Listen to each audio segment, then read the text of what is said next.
ચાલો એક સવાલથી શરૂઆત કરીએ. શું એવો કોઈ ક્લાસરૂમ હોઈ શકે જ્યાં દરેક બાળક, પછી ભલે એની શારીરિક કે માનસિક ક્ષમતા ગમે તે હોય, એ બધા એકસાથે ભણી શકે? શું આ ફક્ત એક સુંદર કલ્પના છે કે પછી એક એવી હકીકત જેને આપણે સાચી પાડી શકીએ? ચાલો આજે આ વાતના મૂળ સુધી જઈએ. આ એ જ મૂળભૂત પ્રશ્ન છે જેની આસપાસ આપણી આજની બધી વાત ફરવાની છે. શું અલગ અલગ જરૂરિયાતવાળા બધા જ બાળકોને એક જ છત નીચે એક સરખું ગુણવત્તાવાળું શિક્ષણ આપી શકાય ખરું? અને જુઓ, આ સવાલનો જવાબ કોઈ મોટી યોજનામાં નથી, પણ એક બહુ જ સરળ અને મૂળભૂત સિદ્ધાંતમાં છુપાયેલો છે. અને એ સિદ્ધાંત છે કે શિક્ષણ એ દરેક બાળકનો જન્મસિદ્ધ અધિકાર છે. આને જ આપણે કહીએ છીએ સર્વસમાવેશક શિક્ષણ. એટલે કે એક એવી સિસ્ટમ બનાવી જ્યાં કોઈ પણ બાળકની શારીરિક, માનસિક કે સામાજિક સ્થિતિને કારણે એની સાથે ભેદભાવ ન થાય. બધા જ એક જ ક્લાસમાં એક જ સાથે શીખે. પણ અહીં સુધી પહોંચવાની સફર એ કોઈ સીધી લીટી નથી. શિક્ષણના જે મોડલ્સ છે ને, એ સમયની સાથે સતત બદલાયા છે. અને એને સમજવા માટે આપણે 3 મુખ્ય તબક્કાઓ પર નજર નાખવી પડશે.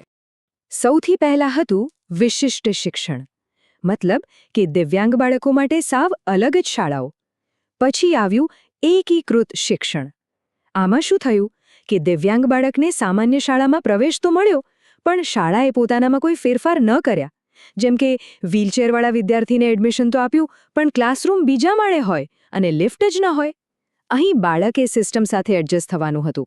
અને હવે છે સર્વસમાવેશક શિક્ષણ, જે કહે છે કે બાળકે નહીં, શાળાએ બદલાવવું પડશે. જો બાળક વ્હીલચેર પર છે, તો શાળાએ ક્લાસરૂમ ગ્રાઉન્ડ ફ્લોર પર લાવવો પડશે અથવા રેમ્પ બનાવવો પડશે. આ જ સૌથી મોટો ફેરફાર છે. હવે આટલો સારો વિચાર ખાલી કાગળ પર રહે તો શું કામનો? એટલે જ દરેક બાળકને સાથે ભણવાનો આ અધિકાર મળે એ સુનિશ્ચિત કરવા માટે આપણા દેશે એને એક મજબૂત કાયદાકીય પીઠબળ આપ્યું છે. આ સફર કેવી રીતે આગળ વધી? જુઓ, 1994માં સલામંક ઘોષણાપત્રએ આ વિચારને આખી દુનિયામાં માન્યતા આપી. પછી 2009માં આપણા દેશે શિક્ષણ અધિકાર કાયદો એટલે કે આરટીએ એક્ટ લાગુ કર્યો. એમાં એક ઝીરો રિજેક્શન પોલિસી હતી, જેનો સીધો મતલબ હતો કે કોઈ પણ શાળા કોઈ પણ બાળકને ના પાડી શકે. અને 2016માં આવેલા આરપીડબ્લ્યુડી એક્ટે તો આ અધિકારોને વધુ વિસ્તાર્યા અને મજબૂત બનાવ્યા. અને ખબર છે, 2016ના આરપીડબ્લ્યુડી કાયદાએ સૌથી મોટો ફેરફાર શું કર્યો? એણે માન્યતા પ્રાપ્ત દિવ્યાંગતાના પ્રકારોની સંખ્યા 7થી વધારીને સીધી 21 કરી દીધી. આ એક બહુ મોટું પગલું હતું. આનો અર્થ એ થયો કે જે બાળકો પહેલાં કાયદાની બહાર હતા, એમને પણ હવે એમના હક અને સુવિધાઓ મળવા લાગી. તો અત્યાર સુધી આપણે આદર્શની વાત કરી, અધિકારની વાત કરી, પણ આટલા મોટા આદર્શને જમીન પર ઉતારવા માટે, એને હકીકતમાં ફેરવવા માટે કોઈક શક્તિ તો જોઈએ ને? એ કઈ શક્તિ છે જે આ બધું શક્ય બનાવે છે? કારણ કે કોઈ પણ મહાન વિચારને વાસ્તવિકતામાં બદલવા માટે એક પ્રેરક બળની, એક ઊર્જાની જરૂર પડે છે. એ ઊર્જા શું છે? અને એનો જવાબ છે નાણાકીય આયોજન. પૈસા અહીં માત્ર આંકડા નથી, પણ એ ઈંધણ છે, એ ફ્યુઅલ છે, જે સર્વસમાવેશકતાની આ ગાડીને ચલાવે છે. આ ઈંધણ વગર આ સુંદર સપનું ક્યારેય પૂરું ન થઈ શકે.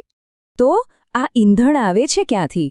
મોટાભાગે તો એ કેન્દ્ર અને રાજ્ય સરકારો તરફથી આવે છે. પણ એની સાથે સાથે સ્થાનિક સંસ્થાઓ જે શિક્ષણ સેસ લે છે, અને કેટલીક કંપનીઓ અને સામાજિક સંસ્થાઓ પણ આમાં પોતાનો ફાળો આપે છે. ઓકે, તો ફંડિંગ તો આવી ગયું, પણ એ પૈસા ઉપરથી નીકળીને શાળાના વર્ગખંડ સુધી પહોંચીને કરે છે શું?